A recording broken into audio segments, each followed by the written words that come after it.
भंडाऱ्यात तब्बल 15,000 लाडक्या बहिणींचा अर्ज झाला बाद, हप्ताही रखडला.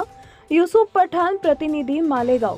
राज्यातील कोट्यावधी महिलांच्या आर्थिक सक्षमीकरणाचा पाया मानला जाणारी मुख्यमंत्री माझी लाडकी बहीण योजना सध्या हप्ता वितरणातील विलंबामुळे वादाच्या भोवऱ्यात सापडली आहे. नवीन वर्षाचा पहिला महिना जानेवारी संपून फेब्रुवारी महिनाही आता अखेरच्या टप्प्यात आहे. मात्र खात्यात अद्यापही हप्त्याची रक्कम जमा झालेली नाही.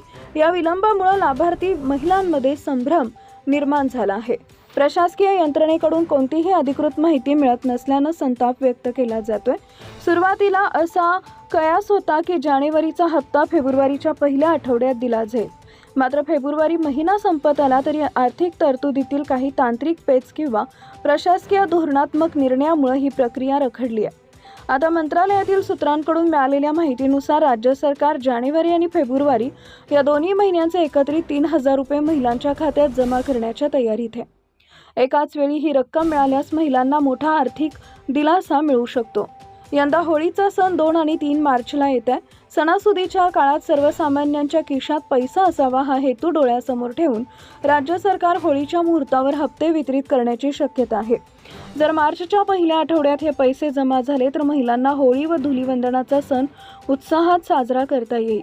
परंतु शासनाने या संदर्भात अद्याप कोणती फिक्स तारीख किंवा अधिकृत घोषणा न केल्यामुळे महिलांचे डोळे मोबाईलवरील बँक मेसेजकडे लागले आहेत.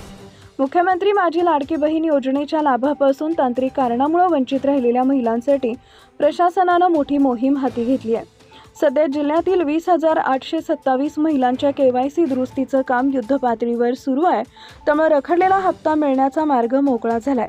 ज्या महिलांचे अर्ज मंजूर झाले होते त्यांना आता हप्ता मिळण्याची शक्यता आहे. Subscribe now and press the bell icon. Never miss an update.